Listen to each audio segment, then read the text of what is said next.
Nu, labās anekdotas jau mēs dzirdam krievu valodā. Bet, nu, varbūt, ka es latviski arī varu tulkot. Nu, tas, kas pirmais ienāca prātā, es nezinu, vai viņa vispār ir priekš manis labākā, jo ar tām anekdotēm ir tā, ka viņas tad ir aktuāls un pēc tam atkal nāk vietā kāda cita. Nu, tad tā anekdote ir tāda, ka draugi abi satiekas un viens otram lielās. Viņš saka, re, man ir tāda draudzene, nu super draudzene, tāda, kura mani aplens.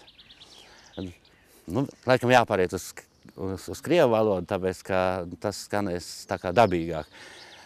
Viņš tad viņam saka, у меня такая подруга, вот, которая исполняет все мои, желания, окружает меня ласками, заботой, любовью. Otrs draugs tā noklausās, paliek tāds domīgs. Tas pirmais jautā, kāpēc tu tāds domīgs paliki? Viņš viņam saka kaut krieviski.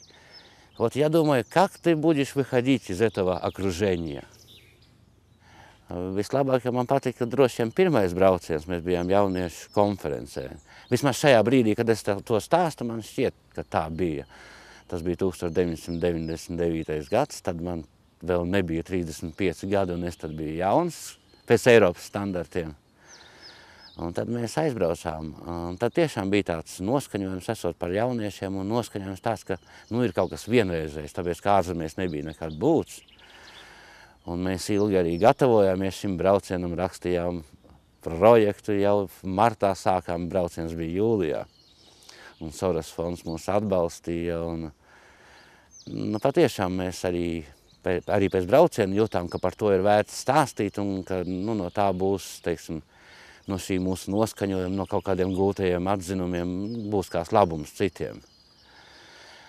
Ar laiku jau tā sajūta notrulinās.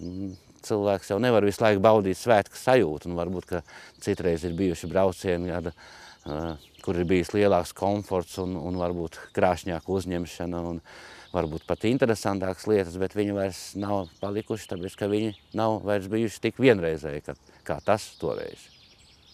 Šeit ir tātad divas puses, ka cilvēkam, kurš piedzimst ar redzes zudumu, man ir gaismas sajūta, tā kā nevar teikt, ka pilnīgi neredz, bet šāds cilvēks, kurš piedzimst neredzīgs, viņam varbūt dzīvē ir savādāk, jo viņam pietrūkst vizuālā priekšstata par daudzām lietām, kas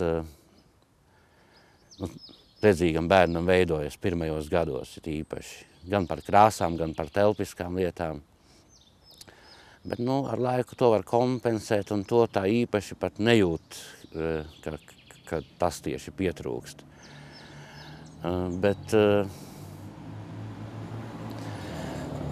ir vieglāk tādēļ, ka tu tā pamazām vari dabīgi, kā tas bērnam nāk, sadzīvot ar savu problēmu un attīstīties tā, it kā tas būtu dabīgi. Un tev nav tās lielās psiholoģiskās traumas, kas ir citiem pieaugušiem, kas kādreiz ir varējis daudz ko, un tagad pēkšņi nonāk pie situācijas, ka bez cita palīdzības viņš daudz ko nevar sākumā. Un tad tieši tam ir jātiek pāri. Ir jāaprod ar domu un jāgūst pārliecība, ka tu pats, tā teikt, daudz ko spēj savā labā, un ka tev ir labi cilvēki apkārt, kas tev labprāt palīdzēs, ja tu pats būsi palīdzībai atvērts.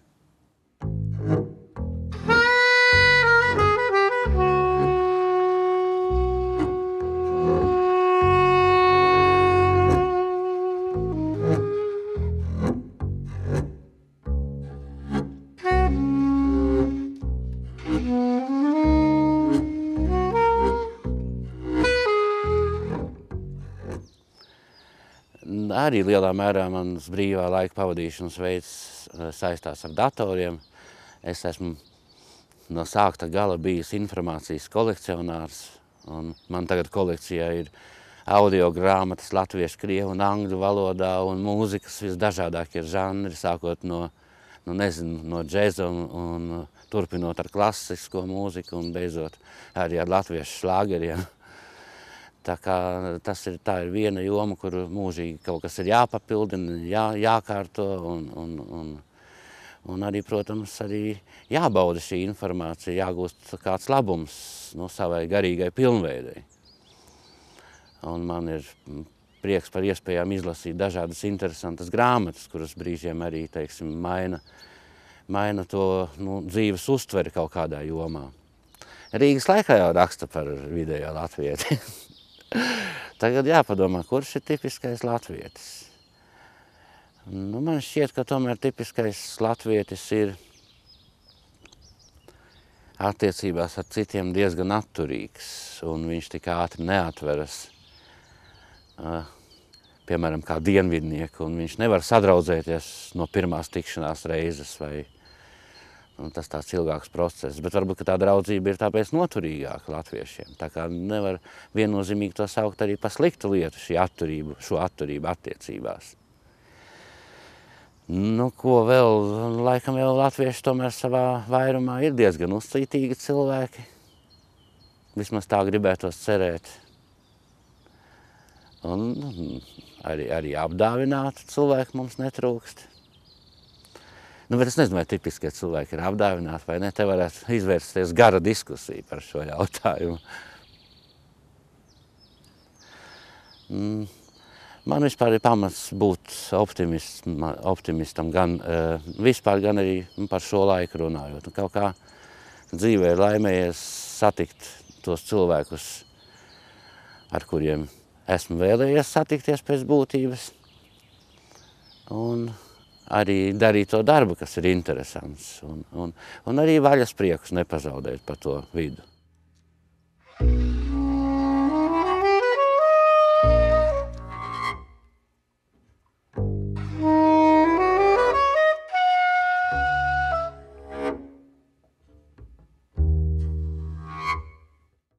Tad vēl esmu saistīts ar radio darbu, kur kolektīvu gan vada kāds cits, bet principā mēs kopīgi vienojāmies par tām lietām, kas ir vajadzīgas mūsu vietējam radio, ko klausītāji grib dzirdēt. Mums katru darba dienu no 8:29 līdz 10:10 skan raidījumi. Un tas arī ir tāds lauciņš, kurš mums savā ziņā šeit ir unikāls Latvijā. Tieši raidīts neredzīgiem cilvēkiem, dažādus rakstus no Latvijas preses izdevumiem, apsveikumus jubilejās un citas tādas svarīgas lietas, aktuālos sadzīves paziņojumus.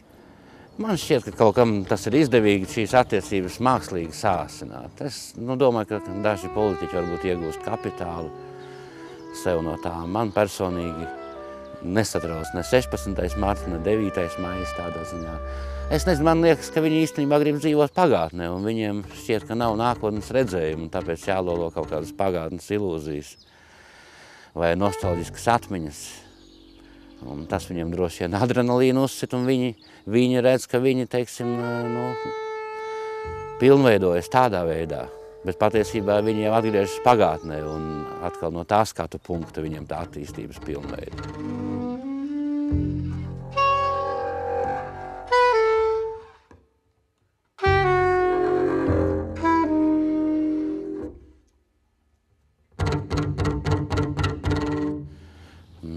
Es šobrīd strādāju tā kā pildu vairākus pienākumus šeit.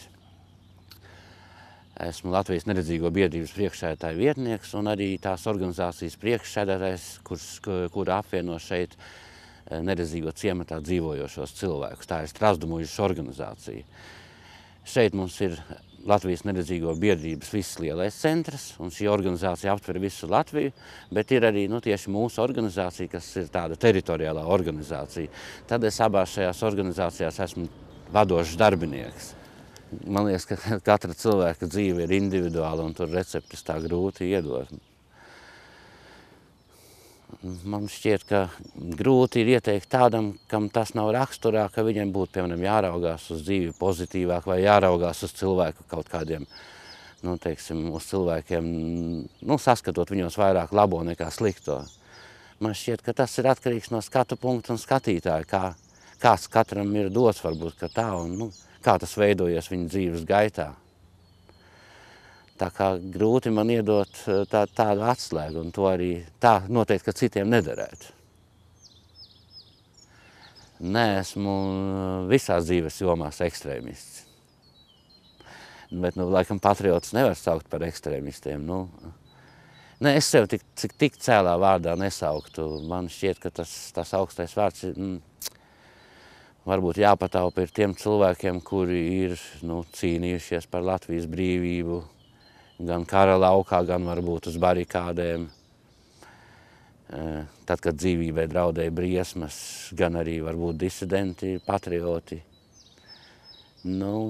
Attiecībā uz mums sadzīviskā līmenī, mēs esam tādi, kuri ir lojāli pret savu dzimteni un kuriem ir zināmas mīlestības izjūtas. Un kuriem patīk šeit būt un kuri ar mieru darīt savu mazumiņu arī savas apkārtnes un šīs vides, teiksim, uzlabošanai un kuri ar mieru ieguldīt kaut ko no sevis, lai sabiedrība kļūtu labāka. Man liekas, ka ar to arī pietiek, bet tādu vārdu patriots, varbūt, ka viņam ir citāds skaidrums, bet manā izpratnē tas ir tāds cēls vārds, kuru es sev noteikti, savam apzīmējumam noteikti nepielietotu.